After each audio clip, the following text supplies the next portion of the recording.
Ainda que eu ande pelo vale da sombra da morte, não temerei mal algum, porque tu estás comigo. O teu bordão e o teu cajado me consolam. Certamente a bondade e a misericórdia me seguirão todos os dias da minha vida, e habitarei na casa do Senhor para todo sempre. Amém. Muito bom dia. A bênção e a graça de Deus nessa manhã esteja sobre você e sobre toda a sua família. Não há uma alegria maior para nós podermos nos acordar e podermos saber que temos um Deus de amor, um Pai presente, que cuida das nossas necessidades, que está ao nosso lado em todo e qualquer momento, e que muito em breve irá voltar aqui a essa terra buscar os seus filhos, e todos nós iremos nos encontrar com o nosso Deus e viveremos com Ele por toda a eternidade. Todos os dias nesse canal nós estudamos um capítulo da Palavra do Senhor, e nessa manhã eu convido você a ter nas mãos a Palavra de Deus no livro de Jeremias, capítulo 5, o versículo 1. Dai volta às ruas de Jerusalém, vede agora, procurai saber, buscai pelas suas praças, a ver se achais alguém, se há um homem que pratique a justiça ou busque a verdade, e eu lhe perdoarei a ela. Querido amigo, o pecado trouxe uma tristeza horrível para o nosso planeta. Nós fomos criados para viver num ambiente feliz, seguro, em paz, na companhia do nosso Deus, desfrutando da sabedoria e da companhia do nosso Deus. Mas o pecado criou esse abismo que hoje nós não podemos vê-lo face a face. Nós sabemos que quando nós nos colocamos de joelhos, Ele ouve a nossa oração, Ele está ao nosso lado, Ele nos promete que os seus anjos se acampam e Ele também está ao nosso lado em toda e qualquer circunstância. Ele nos conhece melhor do que nós nos conhecemos, mas quando nós nos envolvemos e nos damos para o pecado, esse abismo se torna muito maior entre nós e Ele. Ele não pode agir em nossa direção como se nós nos voltássemos para Ele com o coração aberto. É a razão pela qual o mundo hoje vive, como nós podemos observar, em rebelião contra Deus. A violência aumenta a cada dia, terremotos, maremotos, assassinatos e tantas outras coisas que nos atormentam nos dias em que nós estamos vivendo. Diante dos juízos que iriam cair sobre Judá, o profeta Jeremias sofre. O profeta Jeremias é conhecido como sendo o profeta chorão, mas na verdade ele estava sentindo na alma o que o seu povo, o povo de Deus, iria padecer em decorrência de não dar ouvido à voz do Senhor.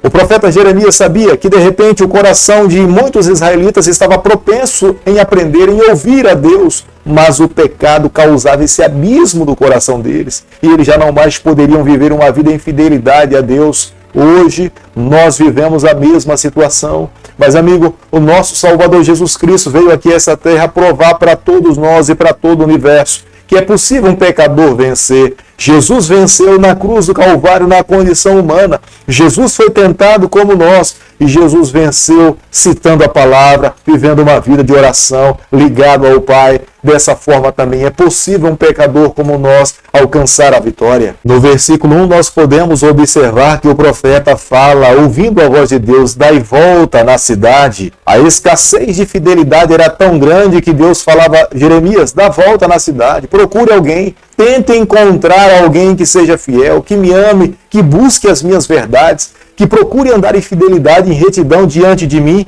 O coração do meu povo, embora eu tenha chamado a eles para um propósito específico, representar o meu nome nessa terra, mas todos eles se voltaram para as práticas pagãs, a idolatria e feitiçaria e estão longe de mim. É a razão pela qual irei permitir que o juízo venha sobre eles, para que eles se despertem, acordem, reconheçam a minha pessoa como sendo a soberana sobre as suas vidas e vivam uma vida em retidão diante de mim. Jeremias capítulo 5, versículo 5, a Bíblia diz o seguinte: irei aos grandes e falarei com eles, porque eles sabem o caminho do Senhor, o direito do seu Deus, mas esses, de comum acordo, quebram o jugo e romperam as algemas. O Senhor, nesse versículo especificamente, estava se referindo aos seus líderes. Eram os homens que tinham nas mãos a responsabilidade de conduzir o seu povo. Eram os seus líderes, era o seu representante, eram aqueles que estavam com a palavra e com as leis e a Torá nas mãos. Eram esses homens que deveriam viver em fidelidade, eram esses homens que deveriam ensinar o caminho estreito, Eram esses homens, através das suas vidas, eles deveriam dar o exemplo do que Deus almejava, do que Deus sonhava para o seu povo. Se eles vivessem em retidão, se eles amassem ao Senhor, se vivessem em fidelidade, a nação, o povo de Deus iria seguir os seus caminhos e automaticamente eles conduziriam o povo do Senhor pelo caminho estreito e Deus iria se agradar da atitude do seu povo. É a razão porque os líderes eram mais culpados do que todas as outras classes da nação de Israel. Porque os líderes deveriam dar o exemplo, os líderes tinham mais conhecimento. Quanto mais entendimento nós tivermos da verdade, mais culpados diante de Deus nós seremos. Quanto mais ignorante um ser humano é nessa terra, menos ele tem responsabilidade diante de Deus. Mas aquele que se excusa a aprender da palavra do Senhor, esse também não se torna menos culpado diante do seu Deus. As oportunidades que Deus nos concede são oportunidade de salvação, são oportunidade para aprendermos mais e vivermos em fidelidade diante dele. No versículo 6 do capítulo que nós estamos estudando nessa manhã, nós podemos observar que o profeta Jeremias fala a respeito do leão, do lobo e do leopardo. Era se referindo à Babilônia. Eles veriam com seus dentes rilhando contra Judá, destruiria o povo de Deus. Embora Deus tivesse poder para libertar e livrar o seu povo de todos esses animais ferozes, mas Deus não iria fazer, Deus iria permitir, porque o seu povo tinha se rebelado contra ele. O juízo de Deus era para levar o seu povo a abrir os seus olhos e o seu coração e entender a Deus como sendo soberano sobre a sua vida. Se ele se arrependesse, se eles confessassem os seus pecados, o Deus Criador, o Pai de amor, os perdoaria e daria uma nova oportunidade de salvação. Diante do juízo de Deus, Deus mesmo iria podar a sua videira. A tribo de Judá seria punida, a tribo de Judá receberia o juízo de Deus, embora Deus não iria permitir que toda a sua videira fosse destruída por completo. Ele iria preservar algum rebento, para que dali pudesse cumprir-se a sua palavra, a sua promessa da vinda do Messias aqui a essa terra. Querido amigo, quando Deus fala, o que nos cabe é obedecer. Quando Deus nos promete, nós temos que crer piamente na sua palavra, porque jamais alguém poderá frustrar os planos e os propósitos do Senhor. Nós precisamos a cada dia nos colocarmos à sua disposição para que os propósitos de Deus se cumpram através da nossa vida. O tempo em que os israelitas viveram como escravos na Babilônia antiga não foi suficiente para que eles pudessem aprender. Embora Deus tivesse trazido o seu povo de volta para seu território na Palestina, mas mesmo assim eles não aprenderam a verdadeira lição de como deveriam andar e viver diante do Senhor. Os seus corações ainda estavam infectados com o pecado e com as práticas de Babilônia. Deus, nesse momento, mais uma vez, estava a derramar o seu juízo sobre o seu povo, em decorrência deles não terem se arrependido, confessado e abandonado num todo o mal que o tinha uma vez, primeiramente, os levado para o cativeiro babilônico. E nesse momento, mais uma vez, eles corriam risco de pela segunda vez serem levados para o mesmo cativeiro. Como alguém que um dia sai da sua casa com o objetivo de pegar alguns pássaros na sua gaiola, seria assim a atitude dos babilônicos. Eles viriam para Judá, levaria cativo o povo de Deus, eles manteriam o povo do Senhor cativo como se estivesse dentro de uma gaiola. O povo do Senhor iria ser subserviente a todos os babilônicos. O que os babilônicos pedissem, o povo do Senhor deveria estar disposto a fazer.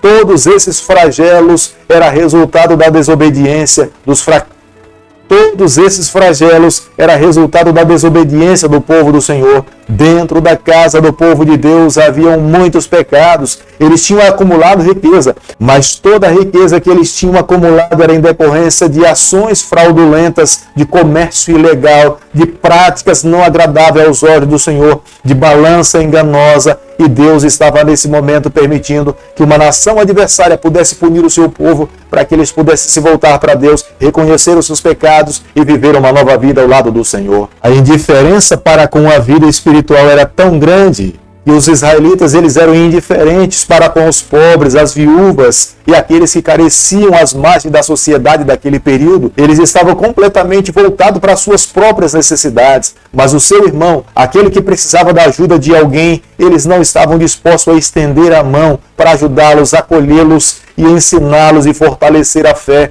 e a vida social daquelas pessoas. Os próprios profetas que tinham nas mãos a responsabilidade em falar em nome de Deus, eles tinham se corrompido. Estavam profetizando para agradar o ouvido e o coração de uma nação, dos seus líderes. Os sacerdotes que tinham nas mãos as leis, a palavra de Deus, e tinham a responsabilidade de ensinar toda uma nação a vontade do Senhor, eles se corromperam. Estavam vivendo mais com o objetivo de ganhar os recursos do que de fato ser honesto em ensinar e mostrar o caminho da salvação. Deus mesmo seria o responsável em permitir que os seus adversários viessem contra eles, os levassem cativo, e lá no cativeiro eles iriam derramar as lágrimas de não terem se arrependido, de não terem confessado e de não ter aberto o seu coração para viver uma vida em fidelidade ao Senhor. Hoje é um dia para nós pararmos e pensarmos em como nós temos vivido com o nosso Deus. Se nós temos de fato pego a palavra de Deus e buscado praticar de acordo como o Senhor pede que vivamos. Se nós temos a palavra de Deus nas mãos, mas nós menosprezamos essa palavra como sendo guia para a nossa vida, buscamos fazer a nossa vontade independente do Senhor, nós corremos o risco de receber na nossa vida, nos dias em que vivemos, os mesmos flagelos que Judá recebeu em decorrência de não obedecer ao Senhor. Mas hoje a porta da graça, a oportunidade de salvação ainda está ao nosso alcance. O que nos cabe é nos colocarmos nos braços do Senhor. O que nos cabe é aceitarmos a Deus e vivermos em harmonia com os seus ensinamentos e as suas verdades. Quando uma sociedade acumula pecados contra Deus, Deus não permite que essa sociedade passe impune diante dos seus julgamentos. Deus pode levantar qualquer nação para que possa punir o seu povo ou libertar o seu povo. Vai depender da vontade do Senhor. É a razão pela qual hoje, nos dias em que nós estamos vivendo, nós precisamos também viver em harmonia com a vontade do Senhor,